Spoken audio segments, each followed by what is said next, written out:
Hi, ഞാൻ Jessy. എല്ലാവർക്കും വീഡിയോയിലേക്ക് സ്വാഗതം. ഇന്നിതാ ഉച്ചക്കത്തിന് ഒരു ഓണസദ്യ തന്നെ ഒരുക്കിയിട്ടുണ്ട്. എന്തൊക്കെയാണ് ഉണ്ടാക്കിയത് നോക്കാം. 2 കുക്കർ എടുത്തുങ്ങാണ്ട് പെട്ടെന്ന് തന്നെ നമുക്ക് ഉണ്ടാക്കാം. എല്ലാം കുക്കറിലാണ് ഉണ്ടാക്കിയിട്ടുള്ളത്. വീഡിയോ കാണുന്ന എല്ലാവരും ചാനലൊന്ന് സബ്സ്ക്രൈബ് ചെയ്യുക, സപ്പോർട്ട് ചെയ്യുക, ഇഷ്ടമായാൽ ഷെയർ ചെയ്യുക. എന്തൊക്കെ ഉണ്ടാക്കിയത് എന്ന് വെച്ചാൽ മത്തങ്ങയും വൻപയറും ഇട്ടിട്ടുള്ള എരിശ്ശേരിയും വെള്ളരിക്ക ഓലനും അവിയലും സാമ്പാറും ബീൻസ് മെഴുക്കുവരട്ടി വൻപയറും ചേനയും കായൊക്കെ ഇട്ടിട്ടുള്ള ഒരു എരിശ്ശേരി, കേബേജ് തോരന്, ബീട്രൂട്ട് പച്ചടി, പുളിയിഞ്ചിയും പപ്പടവും ഉണക്കമുളക് വറുത്തതും ഒക്കെയാണ് ഉണ്ടാക്കിയിട്ടുള്ളത്. അപ്പോൾ വീഡിയോ ഫുള്ളായിട്ട് കാണുക. ഇത്രയും ഉണ്ടാക്കണം എന്ന് വിചാരിച്ചിട്ട് പച്ചക്കറിയൊക്കെ കൊണ്ടുവന്നിട്ടുണ്ടായിരുന്നു. ഒക്കെ നുറുക്കിങ്ങാണ്ട് ഓരോ സാധനങ്ങളും എന്തൊക്കെയാണ് ഉണ്ടാക്കേണ്ടത് എന്ന് വെച്ചിട്ട് ഓരോ ഭാഗത്തേക്ക് തിരിച്ച് വെച്ചിട്ടുണ്ട്. എത്രയാണ് വേണ്ടത് എന്നുള്ളതും പിന്നെ എന്തൊക്കെയാണ് ഉണ്ടാക്കേണ്ടത് എന്നൊക്കെ ഓരോ ഭാഗത്തേക്ക് ആക്കിങ്ങാണ്ടുള്ള പച്ചക്കറികൾ അതാത് സാധനത്തിന് വേണ്ട നീളത്തിലും വലുപ്പത്തിലൊക്കെ അനുസരിച്ചിങ്ങാണ്ട് കട്ട് ചെയ്തിങ്ങാണ്ട് വെച്ചിക്കുകയാണ് ചെയ്തിട്ടുള്ളത്. ബീട്രൂട്ട് നുറുക്കിയിട്ടുണ്ടായിരുന്നില്ല, അതങ്ങനെ വെച്ചിക്കുകയാണ്. പിന്നെ വൻപയറാണ്, അത് തലേ ദിവസം വെള്ളത്തിലിട്ട് വെച്ചിട്ടുണ്ടായിരുന്നു. പിന്നെ വേണ്ടത് തേങ്ങയാണല്ലോ, അതും കുറച്ച് ചിരകി വെച്ചിട്ടുണ്ട്. ഇന്ന് ആവശ്യമുള്ളതൊക്കെ ഇതിന്ന് എടുത്താൽ മതിയല്ലോ. ഇത്രയും ഒക്കെ റെഡി ആയാൽ ഇനി ഫുഡ് ഉണ്ടാക്കാൻ തുടങ്ങാം. കുക്കർ ആദ്യം എടുത്തിട്ടുണ്ട്, അതിലേക്ക് പരിപ്പാണ് എടുത്തിട്ടുള്ളത്. എൻ്റെ അടുത്ത് ഉണ്ടായിരുന്നത് ഇതാ ചുവന്ന പരിപ്പാണ്. അതങ്ങനെ അടുപ്പത്തേക്ക് വെച്ചിട്ടുണ്ട്. വെള്ളവും ഉപ്പും വെച്ചിട്ടാണ് കുക്കറിലിട്ടിട്ടുള്ളത്. പരിപ്പ് കുക്കറിൽ വേവണ സമയം വേറൊരു കുക്കർ എടുത്തുങ്ങാണ്ട് അതിലേക്ക് കുറച്ച് ചെറിയ ഉള്ളി ഇട്ട് കൊടുക്കുന്നുണ്ട്. പിന്നെ കുറച്ച് വെളിച്ചെണ്ണയും ഒഴിച്ചു കൊടുത്തുങ്ങാണ്ട് ഉള്ളി ഒന്ന് ചുവന്ന് വരട്ടെ. ഉള്ളിയൊക്കെ ചുവന്ന് വന്ന് റെഡി ആയാൽ അതിലേക്ക് ബീൻസ് ഇട്ട് കൊടുക്കുക. പിന്നെ ആവശ്യത്തിനുള്ള ഉപ്പും എരിക്ക് ആവശ്യമുള്ള പച്ചമുളകും കൂടി ഇട്ട് കൊടുത്തുങ്ങാണ്ട് നല്ലോണം ഒന്ന് മിക്സാക്കി കൊടുത്തുങ്ങാണ്ട് ഒറ്റ വിസിലിന് വേവിച്ചെടുക്കുക. അത് റെഡിയായി വരുമ്പോഴത്തേക്കും നമ്മളെ പരിപ്പ് വെന്ത് വന്നിട്ടുണ്ട്. അതിലേക്ക് ഇനി സാമ്പാറിനുള്ള കഷ്ണങ്ങളാണ് എടുക്കുന്നത്. മത്തന്, ചേന, ഉരുളൻകിഴങ്ങ്, വലിയ ഉള്ളി, മുരിങ്ങക്കായ്, വാഴക്ക, വലിയ ഉള്ളി, അങ്ങനെ കുറച്ച് പച്ചക്കറികളൊക്കെയാണ് ഞാൻ ഇതിക്ക് എടുത്തിട്ടുള്ളത്. ക്യാരറ്റ് ഒക്കെയാണ് സാമ്പാറിന് എടുക്കുന്നത്. തക്കാളിയും പച്ചമുളകും ആവശ്യത്തിനുള്ള ഉപ്പും പിന്നെ വേണ്ടത് മഞ്ഞൾപ്പൊടിയാണ്, മുളക് പൊടി, മല്ലിപ്പൊടി, സാമ്പാർ പൊടിയാണ് ഇട്ട് കൊടുക്കുന്നത്. സാമ്പാർ പൊടി എന്ന് പറയുന്നത് കിച്ചൺ ട്രഷസിൻ്റെ കായവും ഒക്കെ എല്ലാതും പാടെ കൂടിയിട്ടുള്ള നല്ല ഒരു പൊടിയാണ്. അപ്പോൾ അതാണ് ഇതിലേക്ക് ഇട്ട് കൊടുത്തിട്ടുള്ളത്. അതിട്ട് കൊടുത്താൽ പിന്നെ വേറൊരു പൊടിയുടെ ആവശ്യമില്ല എന്നാണ് ഇപ്പോൾ പറയുന്നത്. അപ്പോൾ അതും കൂടി ഇട്ട് കൊടുത്തിട്ടുണ്ട്. പിന്നെ ഞാൻ ഒരു തൃപ്തിക്ക് വേണ്ടിയിട്ട് എടുത്തതാണ് മഞ്ഞൾപ്പൊടിയും മുളകും പൊടിയും മല്ലിപ്പൊടിയും ഒക്കെ ഒരു തിരിച്ച് അതിലേക്ക് ഇട്ട് കൊടുത്തതാണ്. സാമ്പാർ പൊടി ഇട്ടാൽ വേറൊരു പൊടിയും ഇടണ്ട എന്നാണ് പറയുന്നത്. ഇനി വേണമെന്നുണ്ടെങ്കിൽ നമുക്ക് ഇട്ട് കൊടുക്കുക, ഇല്ലെങ്കിൽ ഇട്ട് കൊടുക്കണ്ട. അത് കുക്കറിൽ അങ്ങനെ വേവിച്ചാൻ വേണ്ടിയിട്ട് വെച്ചിട്ടുണ്ട്. അപ്പോൾ ഉപ്പേരി റെഡി ആയല്ലോ, ബീൻസ് മെഴുക്ക് പുരട്ടി. ഇനി ഉണ്ടാക്കാൻ പോണത് അവിയലാണ്. അവിയലിനുള്ള പച്ചക്കറിയൊക്കെ നീളത്തിൽ അരിഞ്ഞു വെച്ചിട്ടുണ്ടായിരുന്നു. അത് ബീൻസ്, ക്യാരറ്റ്, വാഴക്ക, മുരിങ്ങാക്കായ, അങ്ങനെ അത്യാവശ്യം നമ്മളെ കയ്യിലുള്ള പച്ചക്കറികളൊക്കെ എടുക്കുക. അതൊക്കെ കഴുകി നല്ലോണം വൃത്തിയാക്കിങ്ങാണ്ടൊരു അതും കുക്കറിൽ തന്നെ ഇട്ട് കൊടുക്കണേ. ആവശ്യത്തിനുള്ള ഉപ്പും ഇട്ട് കൊടുക്കുക. ഇത്തിരി മഞ്ഞൾപ്പൊടിയും കൂടി ഇട്ട് കൊടുത്തിട്ട് നല്ലോണം ഒന്ന് മിക്സാക്കി കൊടുത്തുകൊണ്ട് ആവശ്യത്തിനുള്ള വെള്ളം ഒഴിച്ചു കൊടുത്തുകൊണ്ട് ഒന്ന് വേവിച്ചെടുക്കുക. ഒറ്റ വിസിൽ മതി ഇതിനും റെഡിയാവാൻ വേണ്ടിയിട്ട്. അധികം ആയാൽ പച്ചക്കറികളൊക്കെ വെന്ത് ഉടഞ്ഞു പോവും. അപ്പോൾ ഒറ്റ വിസിലാകുമ്പോൾ തന്നെ ഓഫാക്കി വെക്കുക. സാമ്പാർക്ക് വെണ്ടക്ക ഇട്ടിട്ടുണ്ടായിരുന്നില്ലല്ലോ, അത് ഞാൻ കുറച്ച് എണ്ണ ഒഴിച്ചു കൊടുത്തുകൊണ്ട് ചട്ടിയിൽ ഒന്ന് വാട്ടിയെടുക്കുന്നുണ്ട്. അപ്പോഴത്തേക്കും ഇതാ സാമ്പാർ കഷ്ണങ്ങളൊക്കെ റെഡിയായി വന്നിട്ടുണ്ട്. ഇനി ഇതിലേക്ക് വെണ്ടക്ക കഷ്ണം ഇട്ട് കൊടുക്കുക. എന്നിട്ട് നല്ലോണം ഒന്ന് തിളപ്പിച്ചെടുക്കുക. എന്നിട്ട് കുക്കർ ഒന്ന് ഇങ്ങോട്ട് മൂടി വെച്ച് കൊടുത്താൽ മതി. കത്തിച്ചൊന്നും വേണ്ട, വെറുതെ അടപ്പൊന്ന് മൂടിങ്ങാണ്ട് വെച്ച് കൊടുക്കുക, തീ ഓഫ് ചെയ്തിട്ട് തന്നെ. അപ്പോൾ അതിൽ വെണ്ടക്കയൊക്കെ നല്ലോണം ഒന്ന് റെഡി ആയിട്ട് വരും. ഇനി ചട്ടി വെച്ച് കൊടുത്തിട്ടുണ്ട്, അതിലേക്ക് കടുക് പൊട്ടിച്ചെടുക്കുക. ചെറിയ ഉള്ളിയും കുറച്ചിട്ട് കൊടുത്തു. പിന്നെ വറ്റൽമുളകും കറിവേപ്പിൻ്റെ ഇലയും കൂടി ഇട്ട് കൊടുത്തുങ്ങാണ്ട് ചെറിയ ഉള്ളിയൊക്കെ നല്ലോണം ചുവന്ന് വന്നിട്ട് സാമ്പാറിലേക്ക് ഒഴിച്ചു കൊടുക്കുക. അപ്പോൾ നമ്മളെ സാമ്പാറും റെഡി ആയിട്ടുണ്ട്. അത് കുക്കറിൽ നിന്നൊരു പാത്രത്തേക്ക് മാറ്റി വെച്ച് കൊടുക്കുന്നുണ്ട്. സാമ്പാറും ബീൻസിൻ്റെ മെഴുക്ക് വരട്ടിയപ്പോൾ റെഡി ആയിട്ടുണ്ട്. അവിയൽ അപ്പോൾ കുക്കറിൽ നമ്മൾ ഇട്ടിട്ടുണ്ടല്ലോ, അതിലേക്കുള്ള അരപ്പാണ് ഇനി ഉണ്ടാക്കാൻ പോണത്. അതിന് കുറച്ച് തേങ്ങ എടുത്തിട്ടുണ്ട്, ചെറിയ ഉള്ളിയും പച്ചമുളകും ഇത്തിരി ചെറിയ ജീരകവും ഇത്തിരി മഞ്ഞൾപ്പൊടിയും പിന്നെ വേണ്ടത് തൈരാണ്. അതും കൂടി ഒഴിച്ചു കൊടുത്തുങ്ങാണ്ട് ഒന്ന് അരച്ചെടുക്കുക. കുക്കറൊക്കെ തുറന്ന് നോക്കിയപ്പോൾ അവിയലിൻ്റെ പച്ചക്കറിയൊക്കെ നല്ല ഉടഞ്ഞൊന്നും പോവാതെ നല്ല റെഡിയായി വന്നിട്ടുണ്ട്.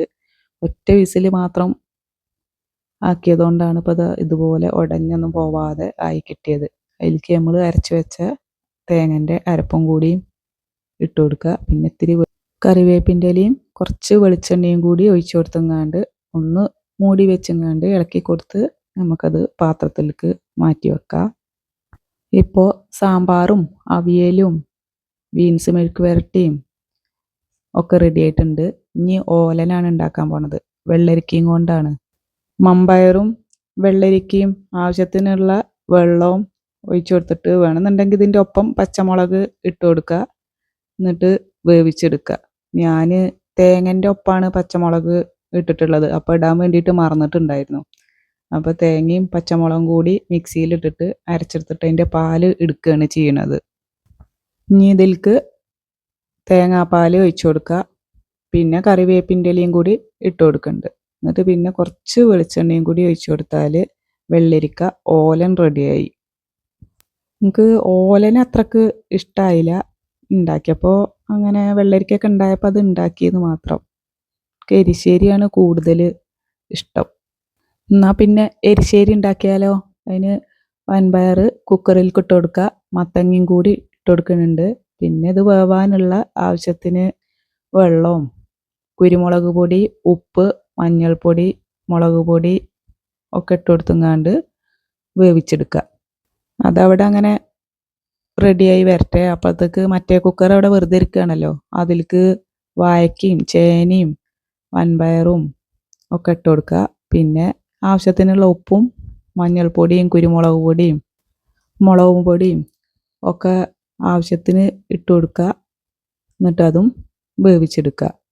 എരിശ്ശേരി ഇഷ്ടമായതുകൊണ്ട് തന്നെ 2 തരം എരിശ്ശേരിയാണ് ഇന്ന് ഉണ്ടാക്കുന്നത്.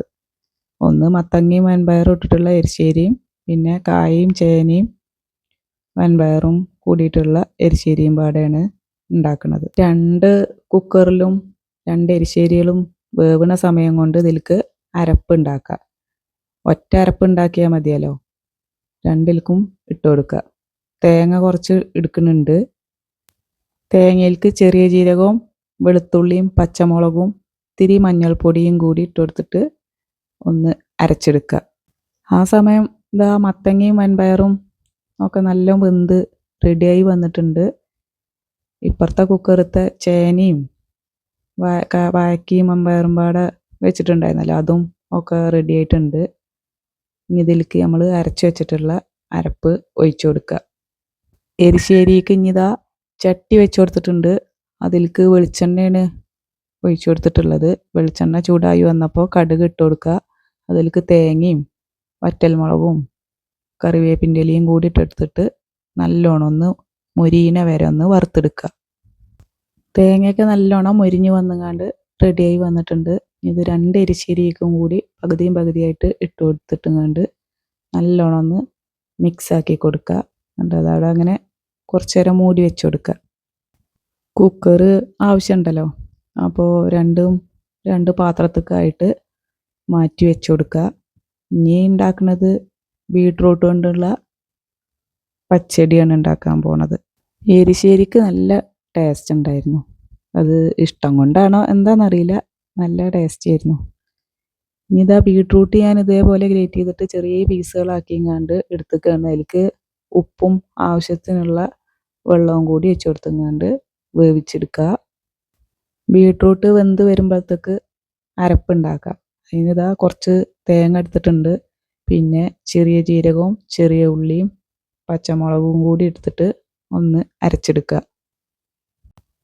അത് ഒന്ന് അരഞ്ഞു വന്നാൽ പിന്നെ അതിലേക്ക് കുറച്ച് കടുകാണ് ഇട്ട് കൊടുക്കുന്നത്.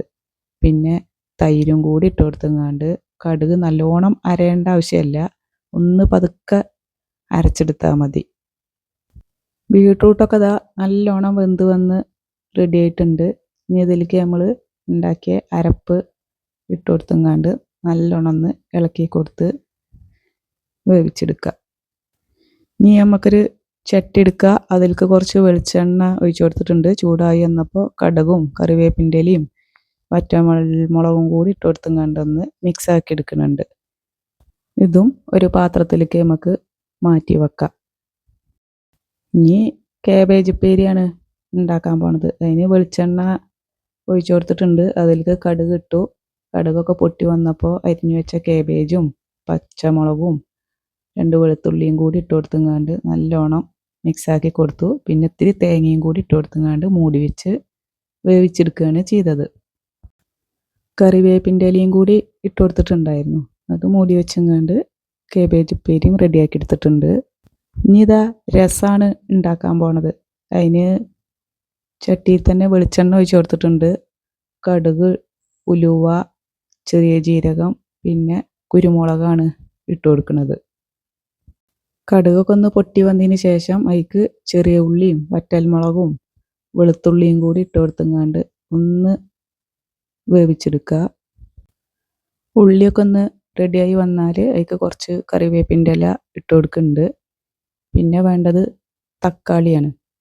തക്കാളി ചെറിയ കഷ്ണങ്ങളാക്കിങ്ങാണ്ട് ഇട്ട് കൊടുക്കുന്നുണ്ട്. പിന്നെ ആവശ്യത്തിനുള്ള ഉപ്പും കൂടി ഇട്ട് കൊടുത്തങ്ങാണ്ട് തക്കാളി ഒന്ന് വേവിച്ചെടുക്കുക.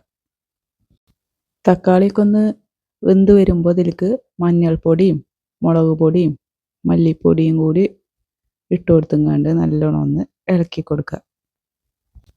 കുരുമുളക് ഇട്ടതുകൊണ്ട് തന്നെ മുളക് പൊടി എരിക്കൊക്കെ നോക്കിങ്ങാണ്ട് ഇട്ട് കൊടുത്താൽ മതി. ഇനി വേണ്ടത് പുളിവെള്ളമാണ്. എല്ലാം കൂടി നല്ലോണം ഒന്ന് വെന്ത് വരുമ്പോൾ ആവശ്യത്തിനുള്ള പുളിയും പിന്നെ മല്ലിയിലയും ഇട്ട് കൊടുത്തങ്ങാണ്ട് നല്ലോണം ഒന്ന് തിളപ്പിച്ചിട്ടെടുക്കുക. എല്ലാം കൂടി നല്ലോണം ഒന്ന് റെഡിയായി വരുമ്പോൾ അതിലേക്ക് കായത്തിൻ്റെ പൊടിയും കൂടി ഇട്ട് കൊടുത്തങ്ങാണ്ട് തിളപ്പിച്ചിട്ടെടുക്കുക. അപ്പോൾ നമ്മളെ രസം റെഡി ആയിട്ടുണ്ട്.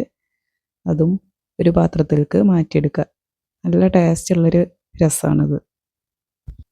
ഇനി ഉണ്ടാക്കാൻ പോണത് പുളിയിഞ്ചിയാണ്. അതിതാ ചട്ടി വെച്ച് കൊടുത്തിട്ടുണ്ട്. ചട്ടി ചൂടായപ്പോഴേക്ക് വെളിച്ചെണ്ണ ഒഴിച്ചു കൊടുത്തു. വെളിച്ചെണ്ണ നല്ലോണം ഒന്ന് ചൂടായപ്പോൾ ഇഞ്ചി ചെറിയ കഷ്ണങ്ങളാക്കി മുറിച്ചെടുത്ത ഇഞ്ചിയും പച്ചമുളകും ഒക്കെ നല്ലോണം ഒന്ന് ഇളക്കി കൊടുത്തങ്ങാണ്ട് നല്ലോണം ഒന്ന് മുരിച്ചിട്ടെടുക്കുക. ഇനി വേണമെന്നുണ്ടെങ്കിൽ റെഡിയായി വന്ന ഇഞ്ചിയും പച്ചമുളകും ഒരു പാത്രത്തിലേക്ക് മാറ്റി വെക്കുക. എന്നിട്ട് കടുക് ഇട്ട് കൊടുത്താലും മതി. ഞാൻ മാറ്റി കൊടുത്തിട്ടൊന്നുമില്ല. അതൊരു സൈഡിലേക്ക് മാറ്റി വെച്ചങ്ങാണ്ട് അതിലേക്ക് കടുക് പൊട്ടിച്ചെടുക്കുകയാണ് ചെയ്യണത്. പിന്നെ വറ്റൽമുളകും കറിവേപ്പിൻ്റെ ഇലയും ഒക്കെ ഇട്ട് കൊടുത്തങ്ങാണ്ട് അതിലേക്ക് പുളിവെള്ളം ഒഴിച്ചു കൊടുക്കുന്നുണ്ട്. പിന്നെ ആവശ്യത്തിനുള്ള ഉപ്പും മഞ്ഞൾപ്പൊടിയും മുളക് പൊടിയൊക്കെ ഇട്ട് കൊടുത്തങ്ങാണ്ട് നല്ലോണം ഒന്ന് തിളച്ച് വരട്ടെ.